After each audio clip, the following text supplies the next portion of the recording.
What is going on, you guys? Welcome back to the channel. Hope you're having a great day, morning, noon, night, whatever it is for you guys. Hope you're having the best day possible. So guys, today we're going to be hopping right on back into some Star Wars versus Warhammer on episode 9, Dark Horizons. You ready? Let's get into it. Now guys, remember to go follow this man, a fan with too much time. His work is getting better day by day. Animation, storytelling, go check him out.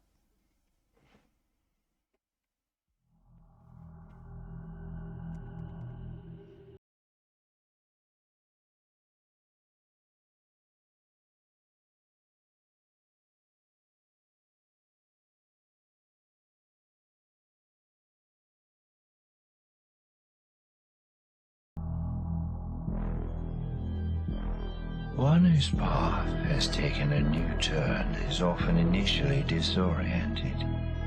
But as time passes, and the path continues steadily in its new direction, there is a tendency to believe that it will remain so forever. But such a turn does not always mean that the victim has lost, or that the victor has won.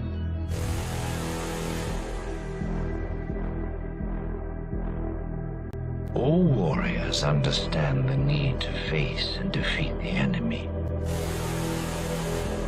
Both aspects of the task can be challenging.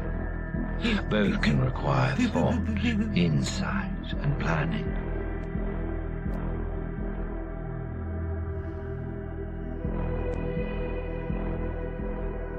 But a warrior may forget that even the task of identifying the enemy can be difficult, and the cost of that failure can lead to catastrophe.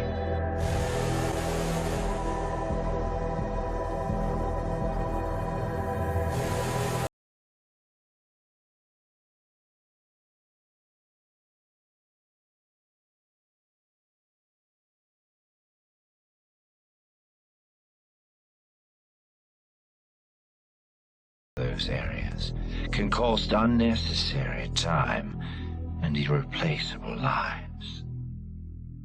Irreplaceable lives. Dark Horizons. Let's get into it, you guys. I'm excited. She entered, brazen as her station allowed, dressed in what Orion assumed to be her most comfortable naval uniform, and flanked by 4 of her guards, one of whom was the captain of that guard. She had all the bearing and air of a woman going into a war council, which was much as he had expected her to react. It was how the vast majority of Imperial officers of any branch behaved when he invited them to anything that wasn't strictly a war council. So when Admiral Rolla froze at the sight of him, he did not take it as a slight or insult, but as part of the due course. He was standing beside the table they were to share, a simple thing of wood and silver, wide enough to hold a hefty course between them, yet not so large as to wordlessly invite many more than 2 occupants, particularly with only 2 chairs being present. The room itself was an abandoned chapel, large enough to sit a few hundred, which made it pathetically small by comparison to what was standard. It was clearly in disuse, dusty, abandoned, with most of the pews cleared away, leaving a large expanse before the lectern where sat their modest table. The room was lit by torches, the lumen strips in the ceilings and walls either broken or subpar after so long without proper maintenance. 2 Space Marines accompanied Orion, his 2 most trusted honor guard, and while they were fully armed and armored, Orion, most notably, was not. He stood in a deep blue habit, tied about his waist with a golden tassel. On his chest stretched the Imperial Aquila, and his robe was lined with gilded thread, but outside of these details, his robe was plain, finely made, but certainly modest. She looked at him as though she had found him standing naked, and it was not lost on Orion that this was likely the first time she had ever seen a Space Marine unarmored, and likely it would be the only time she ever saw someone of his rank in such a state. But Orion prided himself on his tactical deployment of humility, a weapon all too accessible, yet too often neglected by the men of his order. In response to her expression, he gave the bear's hint of a smile and pulled her chair out, gesturing towards it. Rolla. Yeah, I definitely think that's kind of cool that he's showing that level of humility to take off his armor and be in that robe. Like he said, it's almost like he is naked to her because she has never seen a space marine out of armor, which I don't know that happens often, but very cool display of respect, I guess. Nodded to her guards, and Orion knew from the slight pause which followed that she had given them orders. They departed, moving to the four corners of the room to create a perimeter, while Orion's honor guard backed away enough to not be intrusive, but remained at either side of their chapter master. As she came forward to take a seat, he crossed over to his own seat, a much larger chair made to accommodate his size. Once she sat, Lord Admiral Rula looked across at Orion. Her face was a mask of cordial neutrality, something he knew she could fake readily, thanks to her augmentations, which also provided her with the beauty of a much younger creature. "Ah, Lord Admiral Rolla, I'm glad that you could meet me here for this small dinner. It is not often that I am afforded the privilege of dining with the Lord Admiral of the sector herself," he said. Must be an honor. She raised an eyebrow in response. "I see.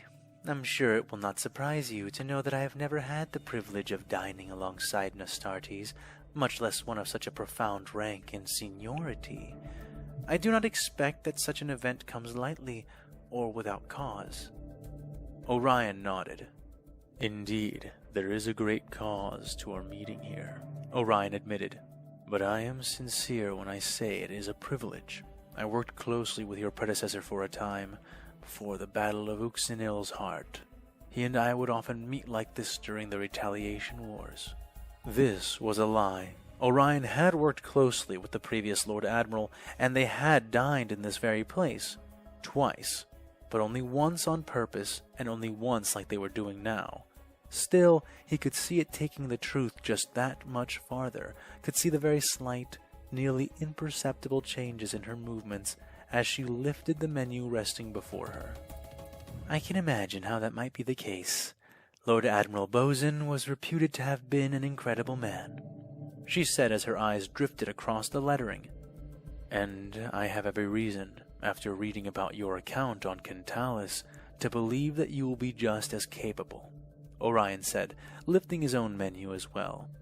Her eyes trembled. She didn't read the last word, he knew. She had skipped it as the impact of his words took her. Yes, he knew about Kentalis. Long before she had even been a proper admiral, an early showing of her promise as a commanding officer in the Navy, yet something that would go unmentioned throughout most of her accolades. It was something that could only be found after it was sought, and no casual seeking would have uncovered it. "I see you know much of me," she said casually. She placed her menu down gently, folding her hands together and looking at Orion as he mirrored the movement. "And I know much of you as well, Orion Phaedrus. Your record is formidable, even compared to others among your ascended kind. Simply that you are the most senior of all the commanders from between 3 chapters of Astartes speaks volumes without utterance. But the work you did on Jubilation of Tau, Gargantua 9, and Yevon Secundus, masterful." He nodded, not denying her. Of course, he knew what she was implying. All 3 of those worlds had faced insurrections, and all 3 had to be restructured extensively. He himself had been forced to intervene in each of these conflicts, not simply to root out the traitors and insurrectionists, but to repair the severely corrupted and decayed power structures that had been uncovered there. "I am glad that you appreciate the care my chapter takes in ensuring the loyalty and stability of the Emperor's dominion." So it seems like they're both taking like little sly hits at each other right now. Yeah, definite sly hits. Like they know a little bit about each other. Definitely seems like they're trying to get the upper hand on the other one. But let's keep going. "I expect you would do no less in my position." She smiled at that, though it was not a kind smile. Of course, we must all do what we can as our duties demand. And yet, forgive me for saying so, but many may consider such duties to fall under the purview of the Inquisition. Others who are less dedicated or daring may even consider it an overreach of your authority. Orion felt his eye desire to twitch, but smothered the impulse. Discipline was his greatest weapon, and he was never unarmed. Still, he had to commend the Lord Admiral. She had a way of cutting to the point with a touchless blade. She bold. Lord Admiral, do you know much of the Casicani insurrection of Yevon Secundus? He asked. A servitor entered the room then, clicking and clacking on metal limbs like a four-legged insect. It came to each of them in turn, taking their orders and writing them down precisely before scuttling away again. When this was done, Rolla turned to answer the chapter master's question. I was referring to the Prokin Rebellion, actually, she said. Yes, I suspected you were. But do you know of this prior event? He pressed. I'm afraid not, she said. Orion leaned back in his chair. I was a battle brother then, a tactical marine. My whole squad of 10 had been sent to Yevon Secundus to put down a heretical insurrection. Rebels, worshipping some kind of fertility god, had started capturing and sacrificing members of the nobility, as well as sabotaging off-world grain shipments. He sighed heavily, and though he desired the impression it gave off, this was no feint. The memory weighed heavily on him. It had truth and the power of truth in it. So we found them. We killed most of them, took their leaders prisoner. It was easy. A near complete waste of our time, he said. Why capture their leaders? The Lord Admiral asked. Orion smiled a sad smile. It was the real reason we were there. My chapter didn't care if this planet lost a few grain shipments, or if a few haughty nobles were eaten alive on a planet-wide vidcast. The reason my chapter responded was because these heretics, they were killing in the name of a god, a foul, unknown god, and we needed to root it out. He could see in her posture, though not in her face, that she didn't quite understand. You see, Lord Admiral, rarely, I mean truly rarely, is it the case that an insurrection purports to worship a god of any kind, and is in truth worshipping nothing. Normally, it is some kind of Xeno, or charismatic rogue psyker, or worse. It was this thing that we were hunting, and so we took their leaders prisoner in order to interrogate them, to force them to reveal the location of their gods. Orion shook his head. They did. On the first night, in the first hour, they told us. We did not believe them, and I personally aided the chaplains in forcing them through every single measure and method of truth extraction that they could survive. And yet, when they lay broken and chittering at the end, the answer was the same. And it was a terrible answer. She leaned in, and he continued.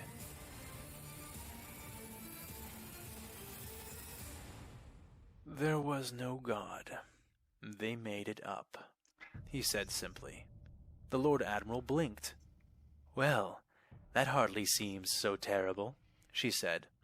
Does it? What? He asked, his voice heavy and serious.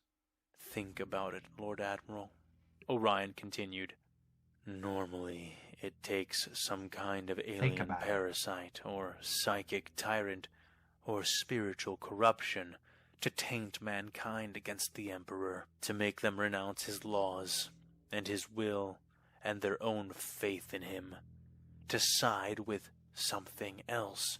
It normally requires a display of power, or a promise of true reward.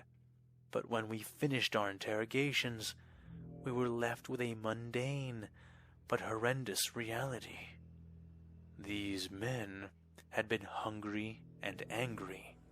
They had watched their children die. They watched their wives waste away and their brothers and sisters pass into the grave pointlessly. The men and women of the Imperium are always willing to sacrifice for the Emperor, but it must be for him, for something.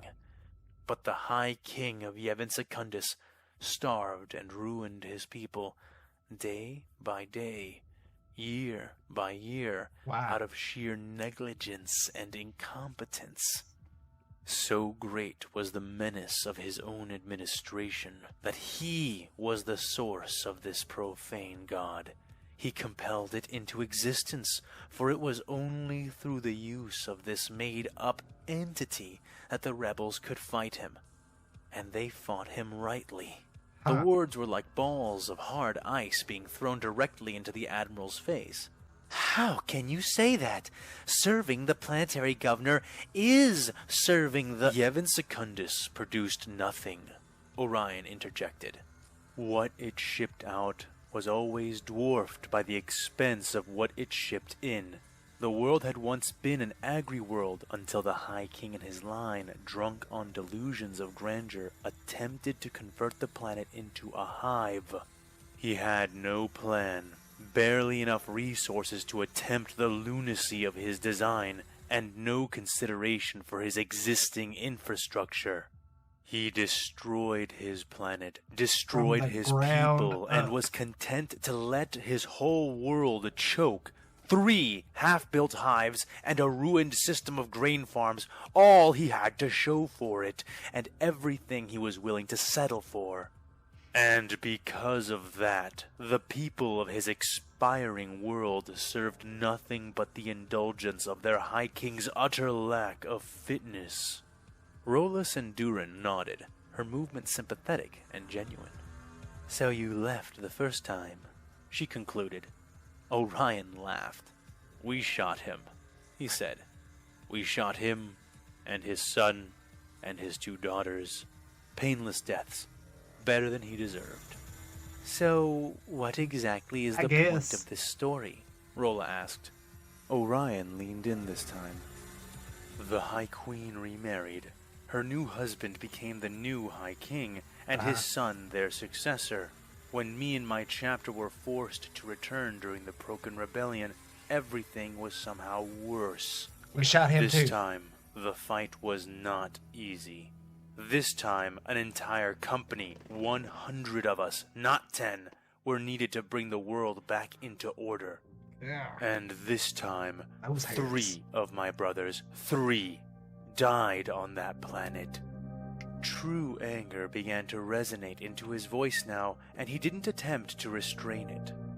Brother Tascairn Chold, Brother Sasran Olden, and Apothecary Julian Vrain. 480 years of combat experience between them. Lost. And they died, killing desperate, starving humans who had been driven so far out of their senses by their conditions that they dared to rebel. The old Space Marine shook his head. It was there and then where I realized that it was not enough to merely excise the infection. So you see that, guys? When humans are pressed hard enough, when they're hungry enough, starving, they'll even fight Space Marines in the name of an imaginary god. Yep. All brought on by the greed of man. The wound needed to be bandaged, rested, and healed. So this time we shot them all, the High King, the High Queen, and their entire family lines. I created trials, tests, and took those who succeeded and mentored them briefly in the ways of rulership, in the ways of administration. We taught them to stand, and then we let them stand. I am no tetrarch. I do not aspire to be one. The reason Yevon Secundus still has a High King is because I still insisted on respecting the structure that was already there, that which could be salvaged. As I was then, I am now. He paused briefly as the half-mechanical servant placed a dish of spiced void eels before the Lord Admiral, all artfully displayed, each wide mouth filled with a candied centurion apricot. He resumed after his own dish. A steaming bowl of something blue and very hot was set down. It smelled like wet plaster and somehow left a metallic sting in the Admiral's nostrils. So then, I can assume that, since you are now as you were then, you are eyeing the power structure of our isolated forces. Is that right? She asked, picking up her utensils and cutting into the supple flesh of the first eel. Perhaps I would be, if one existed, Orion said. Yeah. But if we are no longer abiding by the rules of commander seniority, then there is none. There is no Imperium here. No structure. What no there Imperium. is an aging battle fleet, 3 Space Marine chapters, many extremely varied regiments of the Imperial Guard, several overloaded black ships full of volatile psychers, and thousands of transports housing almost 15 planets worth of civilians who will all soon be arriving at this system. There is no Departmentum Unitorum, there is no Segmentum Command, there is no Terra, no Astronomicon, no High Lords. There is just us, and soon there will not even be that. The Lord Admiral wanted to protest, wanted to refute his statements, but she couldn't. Not while he was looking at her, not when she had no way of refuting his words without resorting to delusion. He could see it in her artificial eyes, still too human to hide her soul underneath. Then, what do you want from me? Command of the fleet? Command of the transports? She asked sarcastically. I don't know. He didn't take her bait, didn't flinch as he proceeded. Work with me, Lord Admiral. Stand with me, not under me, but alongside me. Put your trust and your weight behind my chapter in the negotiations to come. The Imperium is not here until we make it here. Help me do that. The Lord Admiral stared into his burning golden eyes for several long moments, judging him, his words, his worth, and his loyalty. And that was as it should be. After all, he had done the same before ever meeting her. Ultimately, her response was a heavy sigh as she placed her fork down, a juicy chunk of pitch-black eel flesh still attached to the end. I will agree to hear you out, she said. Orion smiled, but suppressed most of it, restraining his expression to a subtle grin as he nodded, lifting his own spoon and dipping it into the bubbling concoction before him. I feel a butt coming her, on. Even if she didn't want to realize it then. Already she agreed with him, and now the rest was merely a matter of social formality. Thank you. That is all that I can ask.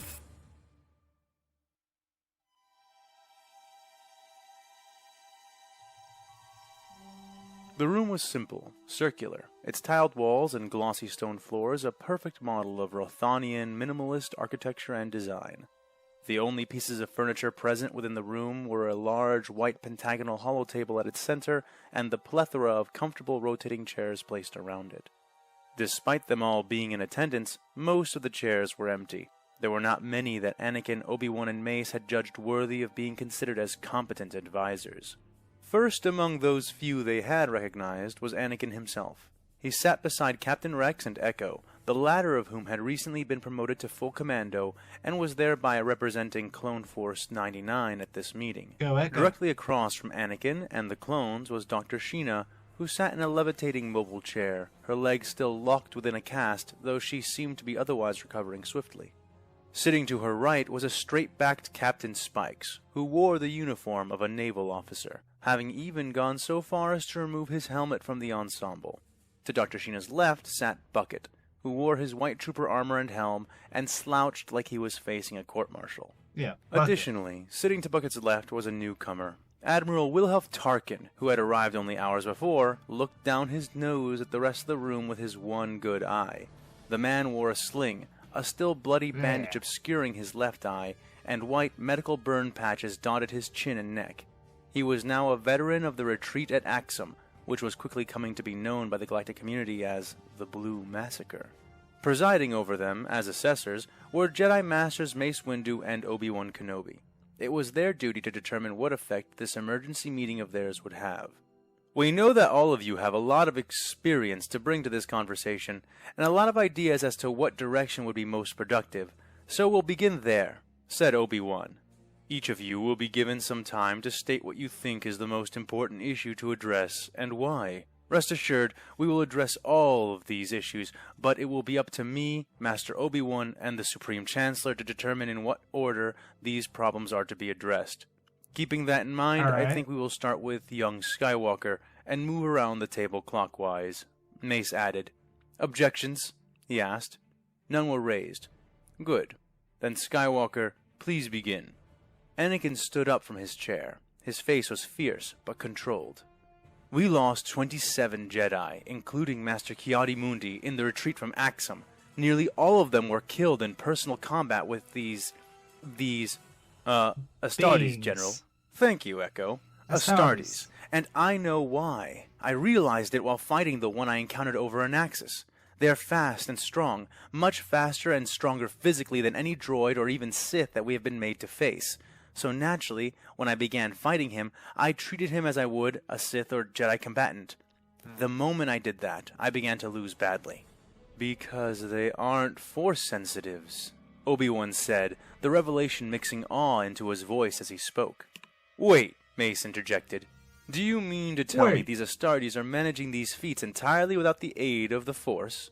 Hard to believe, I know, but we need to start believing it, start training the remaining Jedi against it. These new warriors are not using precognition to guide their strikes, and trying to preempt them that way will only allow them to catch you by surprise again and again until you recognize what you are facing. We need to fight them the way that we fight Magna Guards and Commando Droids, but with a few alterations. There are certain forms that we cannot use against these enemies. Their swords are heavy, and they have more than enough power to move and leverage them with ease. Parries and blocks using Makashi won't compensate well. It could mean instant death. Additionally, the Gemso won't work either. They're faster and stronger than us. We cannot overcome their physical strength and speed consistently, and without that, aggressive forms cannot hold. I think Anakin was cut short as Mace raised his hand. You have made your point, Skywalker, but your time is up. What is your suggestion? Cutting the man off. Anakin barely restrained a glare, but sighed and continued. What I'm suggesting is that we need to retrain the Jedi Order as a whole to deal with these new enemies. If we don't, then we're just going to continue losing knights. With that, Anakin sat down. What do you think, guys? Do you think they're gonna change their ways and retrain the Jedi as a whole? I have a feeling that that's not gonna happen. They're gonna say, nah, we're good. And, yeah. And they're just not gonna listen to Anakin. Really reminiscent. Really reminiscent. Especially the Mace Windu. Down, and the turn passed over to Captain Rex. The clone stood, dressed in his customized blue-tinted armor, his helmet placed on the table before him. Permission to speak freely, generals? He asked. Ooh. Granted, said both Obi-Wan and Anakin. He coughed to clear his throat. I do not mean to dismiss the weapons given to us by the Republic. They have worked well against the clankers and the militia that the Separatists have been throwing at us. So what I'm going to say may seem hard to believe, but it needs to be said, and I believe it needs to be acted on right away. What? Rex pulled his left blaster pistol out of its holster and slid it onto the table. We need better guns. To further punctuate his point, the clone pressed a button on the side of his helmet, sending its data to the holotable, which promptly displayed said data as a three-dimensional blue image. Interesting. It was the Space Marine they had been fighting, viewed from Rex's perspective. The assembled experts, clones, and Jedi watched as Rex, Tech, Hunter, and then Wrecker, after he had finished reloading, unloaded a torrent of lethal blue bolts into the large yet defiantly nimble form of the Astartes. More than half of the bolts were deflected, and yet several got past the warrior's guard. The blue bolts splashed and hissed against his armor, landing in volleys that would have downed super battle droids. But against the Space Marine, they seemed to do only superficial damage. Then the image changed, displaying an altered HUD as they watched from Crosshair's point of view, the scene a twisting, confusing mess before it halted abruptly with a view of the Astartes' bloody face, which lasted all of a millisecond before Crosshair blew it away. The Marine's eyes popped like grapes. Burning skin flayed off his skull by the high-energy particles of the shot. revealing the resilient bones underneath. The image then fast-forwarded to the moment when the Astartes, little more than a smoldering skull atop armor at this point, sat up. The image froze. I don't know how or why, but energy blasts and ion bolts are not cutting it. Our EMP grenades would likely do very little damage to them as well. These are clearly not droids. We need weapons that can kill these things with a headshot, or better yet, weapons that can penetrate that armor. He pressed the same button on his helmet and disconnected the feed, turning the image off. That might be hard. We needed them at Pazab. We needed them at Anaxis, and we're going to need them worse and worse the longer we don't have them. So my suggestion is simple. We get them, invent them, buy them. It doesn't matter, but we get them ASAP and get them in the hands of the troops fast. That should be our most immediate concern. Thank you, Rex, said Obi-Wan, giving him a nod as the clone sat back down. Next was Captain Spikes. He stood up, formal, straight, holding a datapad in his right hand. He pressed something on its surface and a holovid began to play on the table. It was a view of the Freedom, mere seconds before it had been destroyed. It began firing at something out of sight, tilting to angle more turbo lasers at it, but that didn't last long. Like a god's cruel knife, a large outsider ship drove into view, its blade-like prow absorbing the brief spurts of concentrated fire the Freedom had managed to throw at it before plunging into the Venator-class Star Destroyer. The arrowhead form of the Republic cruiser was split down the center, both sides buckling upward around the wedge-like head of the enemy ship. Fire and debris spilled from the struck craft like clouds of stellar gore, stirred and split suddenly when the colossal broadside guns of the enemy ship fired, the holoview panning back somewhat to show the shots ripping two more Venators into pieces. Then the vid ended, and instead a tactical display was put up in its place. It revealed the battle in time-lapse. The enemy ships were represented as red dots of various sizes, and friendly vessels were similar but blue and smaller. As the sterile information displayed a virtual mirror of the carnage they had just seen prior, Captain Spikes began to speak. Our turbo lasers cannot reach the enemy. They lose too much power and travel too slowly over the vacuum to engage at the ranges they are using. Despite that, it appears their ships enjoy engaging in ramming maneuvers. Once in effective range, our weapons do work, but not as well as their armaments. In a straight shootout, they can outlast us. And then there's the issue of size. He tapped his datapad again, displaying one of their ships, a 5-kilometer-long dreadnought. It had gotten itself surrounded by Venators and Class C frigates. They had mauled through its shields, but clearly that wasn't enough. They poured fire into it, but it wasn't dying. The enemy ships can get so large that it becomes hard for captains like me to imagine where to even concentrate fire with a weapon like a turbo laser. Proton torpedoes, concussion missiles, basically anything that explodes, these have been shown to be more effective, and still their payloads aren't packing enough for a decisive victory. He turned off the display, setting the datapad down on the desk. In short, the fleet needs to be rearmed, refitted, and redeployed. How and with what, I cannot pretend to know. As it is now, we will bleed tens of ships for each one of theirs that we can take down, and I might be being generous. This needs to be changed before anything else can get done. The Jedi won't have to fight the Astartes, and neither will the clones, if we can just fight off the relatively few ships they do have. We need— Thank you, Captain. Your recommendation is received. Relatively few ships they have. Now. Do you think that's all the ships they're going to be coming? I don't think so, my friend. I think you need to re-outfit your whole legion. Jedis need to be retrained. You're going to have to think outside the box on this one, my friend. And I don't think it's going to be an easy solution for you.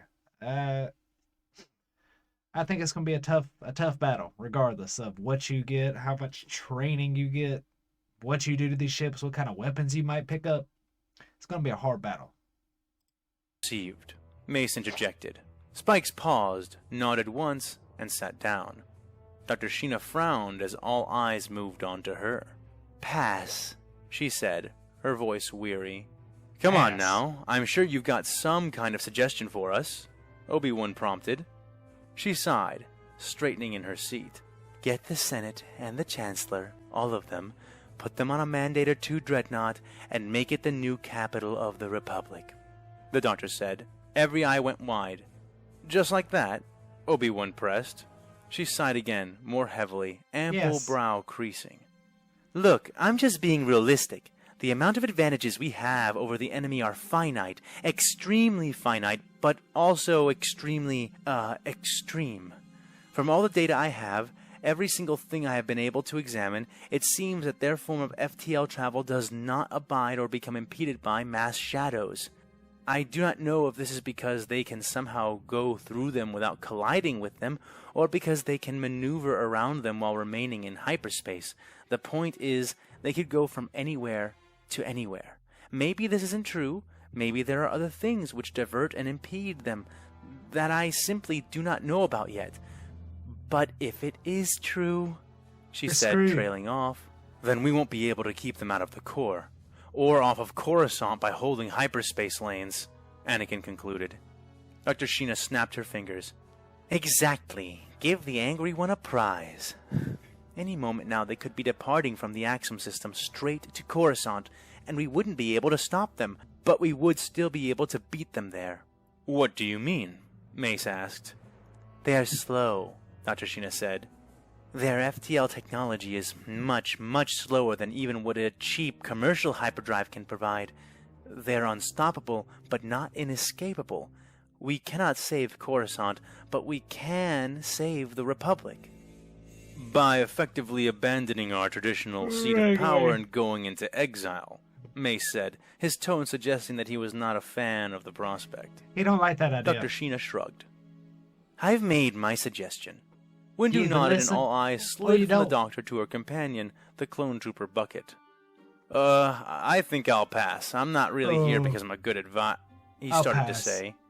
"Oh, no, you don't. They made me be constructive, so you better say something, or I'll never let you off this assignment," Dr. Sheena snapped. The clone groaned loudly, putting his helmed head in his hands before standing. "Okay, so I'm CT-7226, but my friends call me Bucket because I once got my head stuck in my helmet for almost 2 months and he said, trailing off for a moment as all watched on. "We get it, Buckethead." "Well, anyway, story for another time, I guess. I didn't really fight them. None boarded our ship, and I'm a trooper, not a pilot or bridge crew. But I do know this. We were headless for a good while there.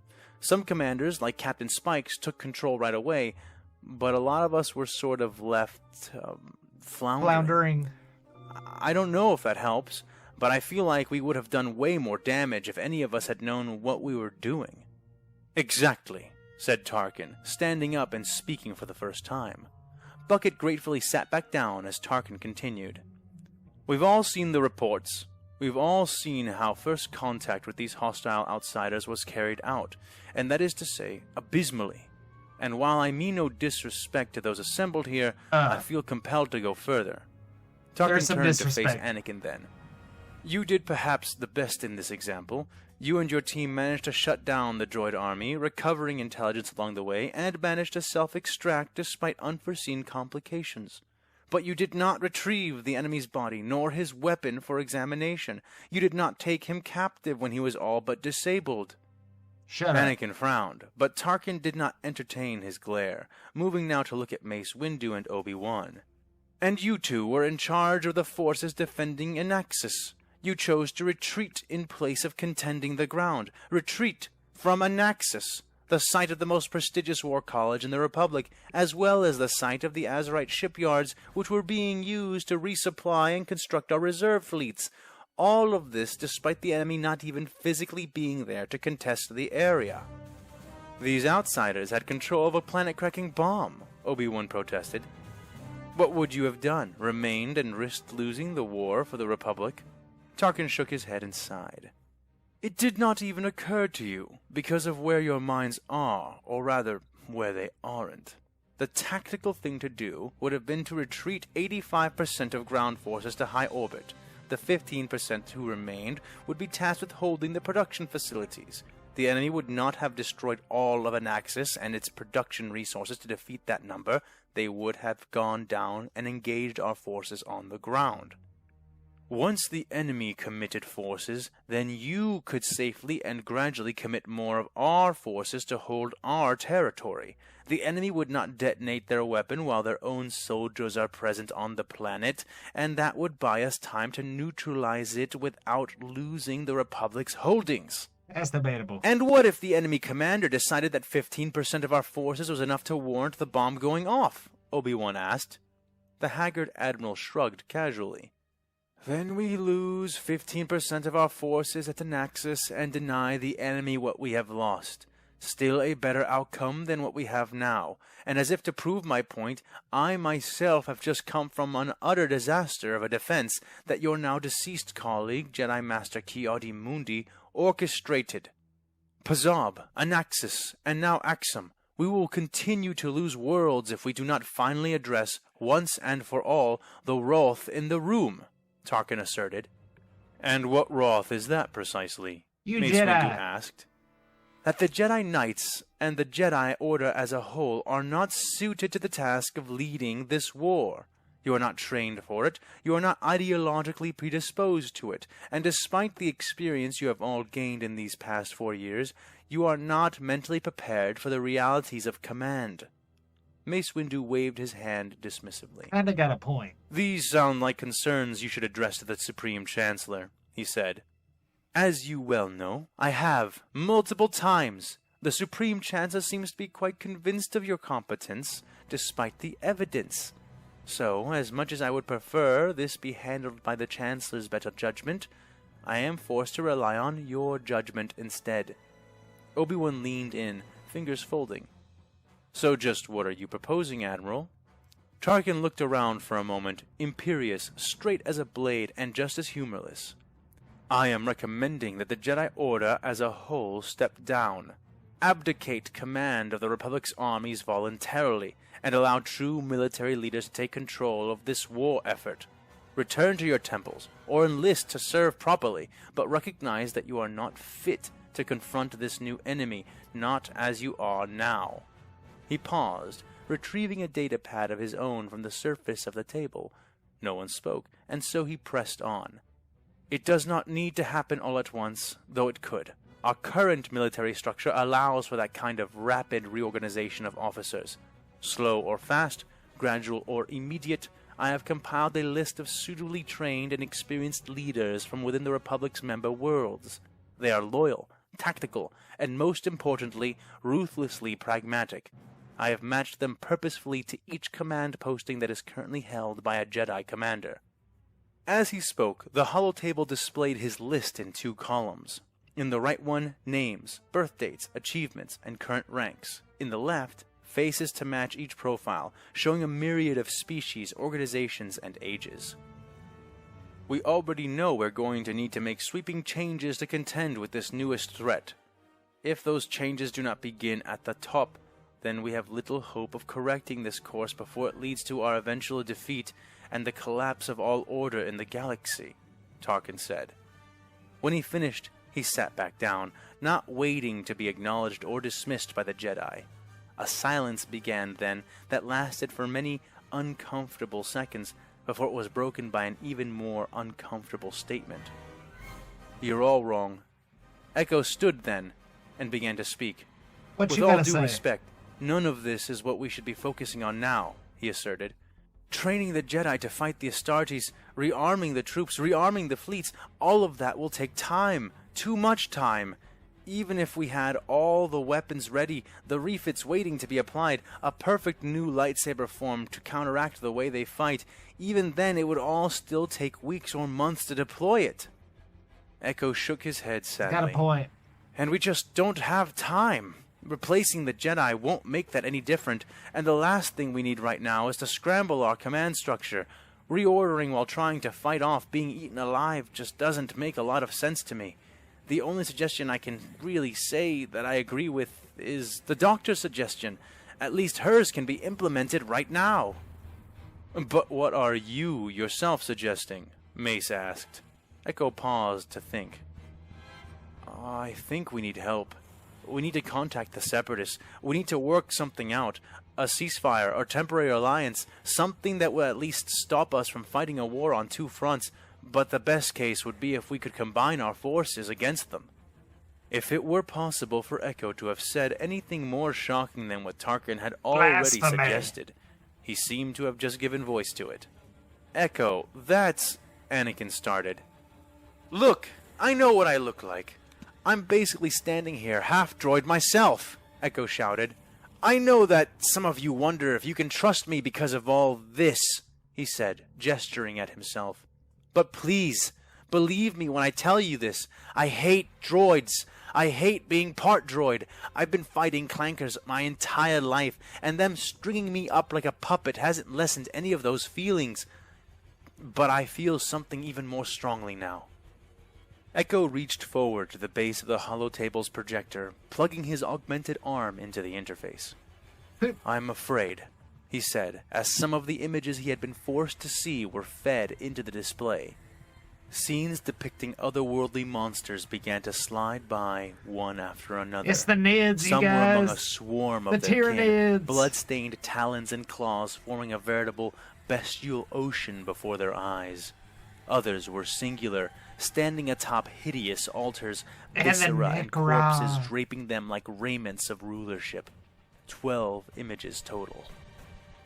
What are we looking at, Echo? Anakin asked, though he found his eyes couldn't look away.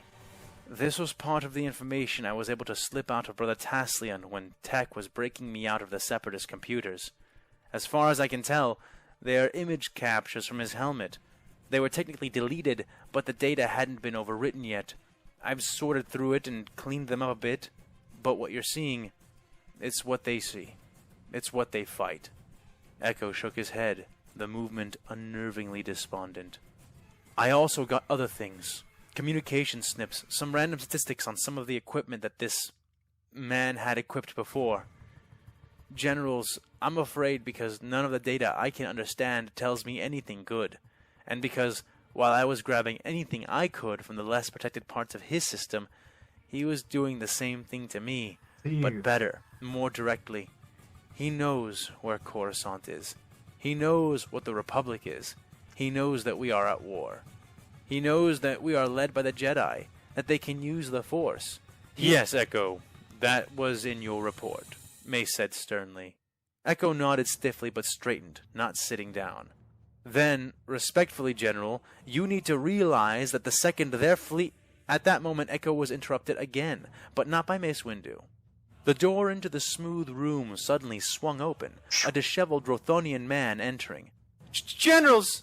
His voice was trembling, the stoic composure of his culture breached by whatever information he needed to relay.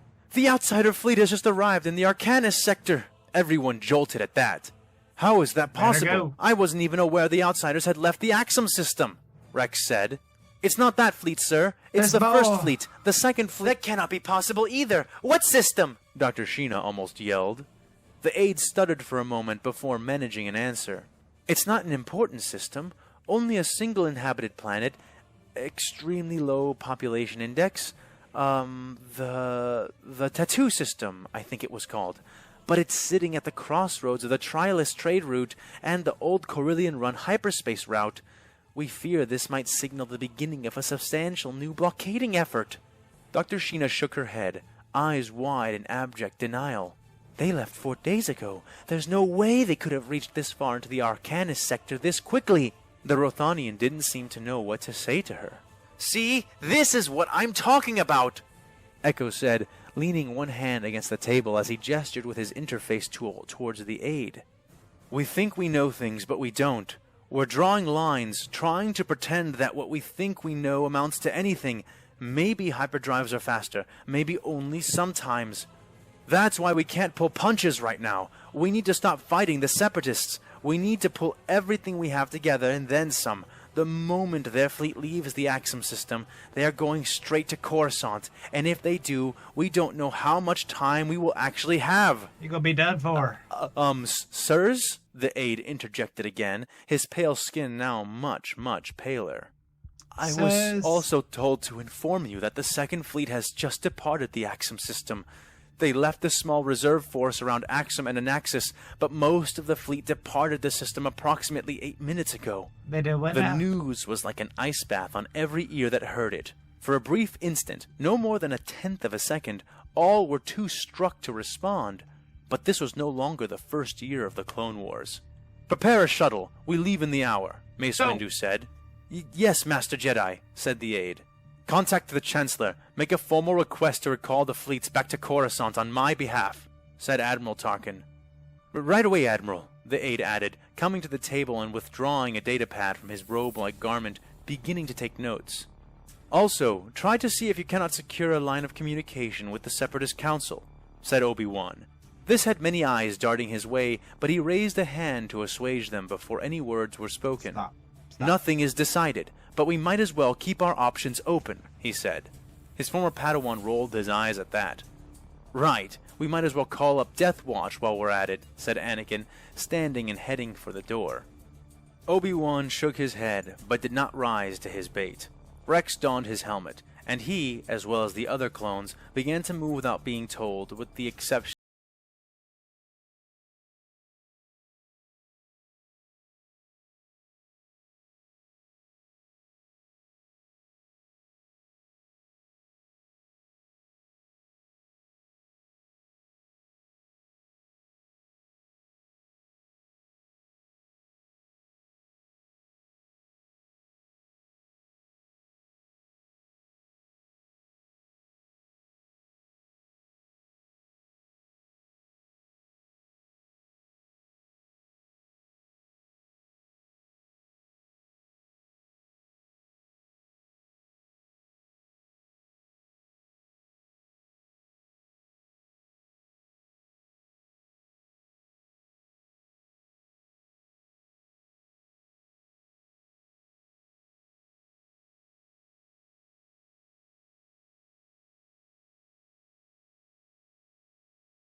Hey there, loyal listeners. This is a fan with too much time, and here I am at What's the up, end of this brother? video to try to give you a little bit of quick elucidation, just like last time. So, in this video, in this little unscripted spiel I have for you, I wanted to just let you know about the circumstances that actually led to the Imperial forces here in this galaxy getting sent over to the Star Wars galaxy. Cool. So as the more attentive readers among you may have already noticed, there's a Tyranid invasion. They are evacuating worlds. They were originally going to fight them, but Gulliman called them back. So what is all that about? What's going on? Why did so many Marines get called to fight a Tyranid tendril? Yeah, I'll just explain that to you right here in short order. Okay. So, first things first. To the criticism that 3+ Space Marine chapters, really almost 4, when you count the squads that were sent from other supporting chapters that weren't even part of the Zectic sector but heard the call. And then plus all of those regiments of the Imperial Guard, just an enormous amount, and then the entire sector battle fleet is here. Woo-wee! Those Tyranids are totally boned, right? Well, Probably not. Maybe let's not. not sell the Tyranids short. Every single time a new hive tendril enters the galaxy, you're basically rolling dice, increasingly bad dice, by the way, like dice with an increasingly bad modifier, that you're going to get not a scouting tendril or a vanguard tendril, but like a real, like actual proper Wait. galactic tentacle dick tendril that is going to totally destroy the galaxy or just screw its way through it. Because when we look at what the lore has hinted to us, or sometimes just flat told us, like super explicitly, the Tyranid biomass makes up more than the actual physical mass of our galaxy, to the point that the galaxy may begin to destabilize and fall apart as the gravity of the Tyranid mass approaches from all sides. I mean, who knows? This may even be the reason why the Tyranid hive fleets move in this dispersed fashion instead of moving in just a giant cohesive ball, simply because they end up destroying everything by their own gravitational force if they move in a ball, and thus they can't absorb it and maybe even destroy themselves accidentally. What? So that's an interesting way of talking about that, I guess. But the whole point is just that, to the criticism that that's just too many Imperial forces, you can never really say that when it comes to the Tyranids. Not if we're taking them by Seriously. their canon and by their fluff. Yes, the Ultramarines have totally wrecked an entire Tyranid tendril, a huge one at that, and it's just like 1,000 dudes plus any help they get. That is like both luck and Marnius Calgar being the Emperor on his off time when he feels like it, and also strategic genius on the part of the people who are involved, because I like the lore and I don't like to denigrate it, honestly. I like my Warhammer. But frankly, when you know what a Tyranid warrior is, when you know what a Hive Tyrant is, when you know how many of those things can exist in one tendril, and how big a tendril is supposed to be, you begin to realize how totally absurd the very idea and notion of that is. Yeah. So, yeah. It could be that this is just a really big tendril. It could be that that's what's going on here. Huge tendril. We need this many dudes. Yeah, you better believe it. That's what Tyranids are. Yeah. But, admittedly, that isn't what's going on. Admittedly, the reason all of these Imperial forces have managed to rally so cohesively and on time and in this place, in this way, is because they have been manipulated into doing it. What you talking about, The Willis? Drukhari, who have been absent from the history of the Zektek sector for quite some time, at least in major force, have decided to make a major move on the Zektek sector. They see this sector, which is effectively a warp storm harbor. I will explain that at a later date. It's like a giant sealed-in farm for them that closes off. And when it closes off from the rest of the Imperium, because of fluctuations in warp storms, then it basically becomes this like I said, a farm for humans, where they can just harvest and take whoever they want as long as the guard dogs and shepherds have been disabled. And that's what they're doing.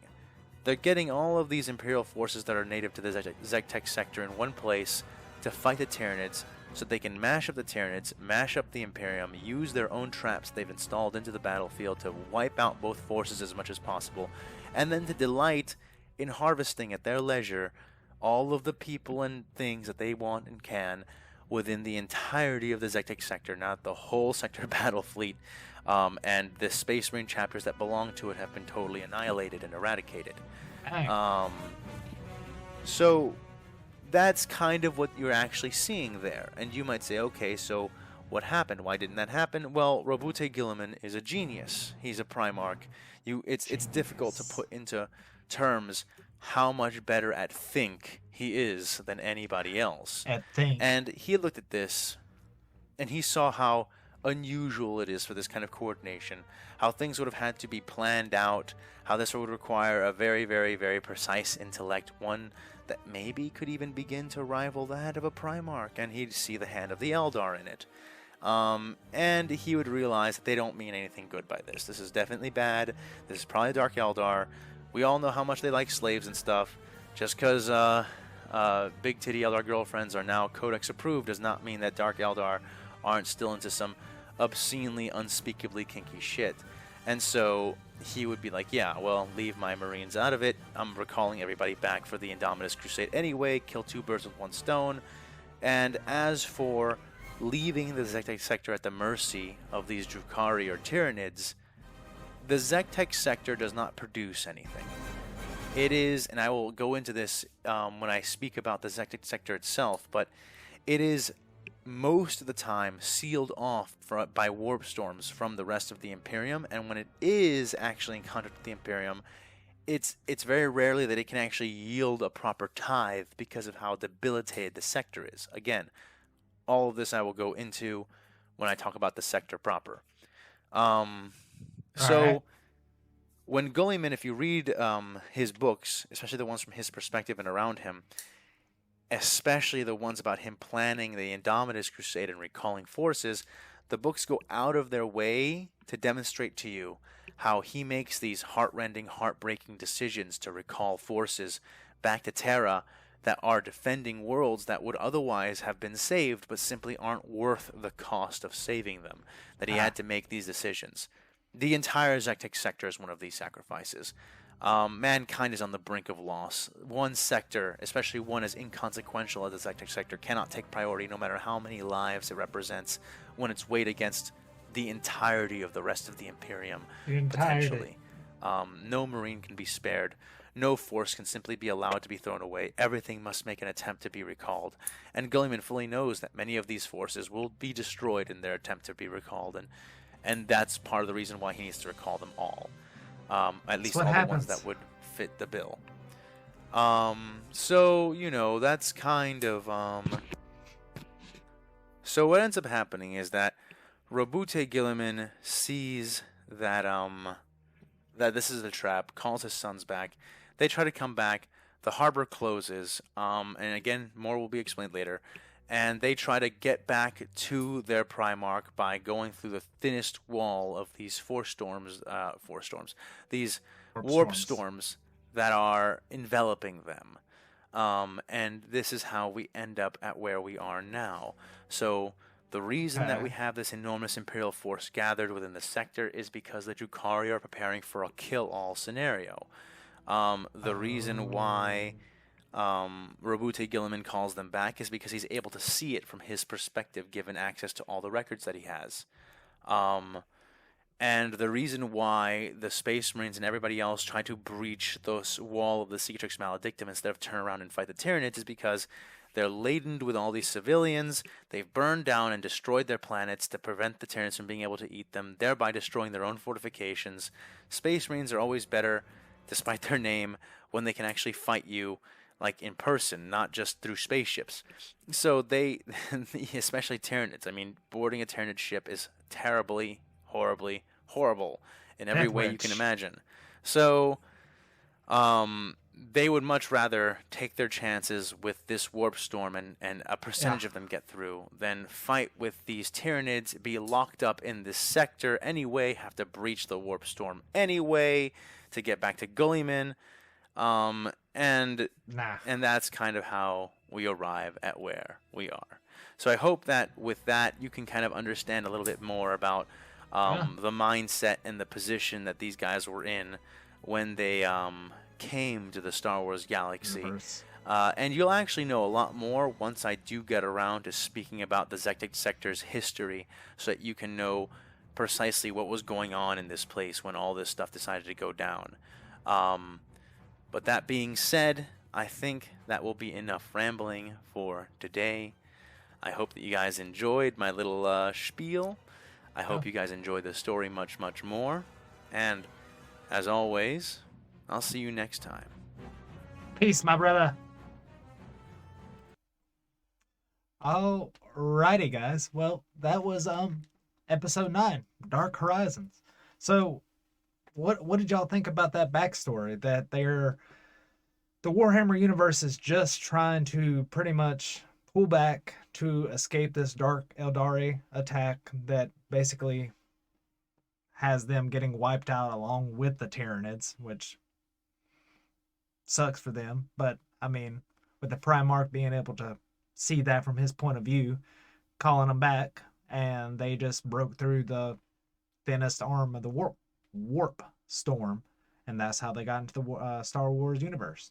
That's very cool. That's very interesting. Yeah, that's really cool. I didn't really.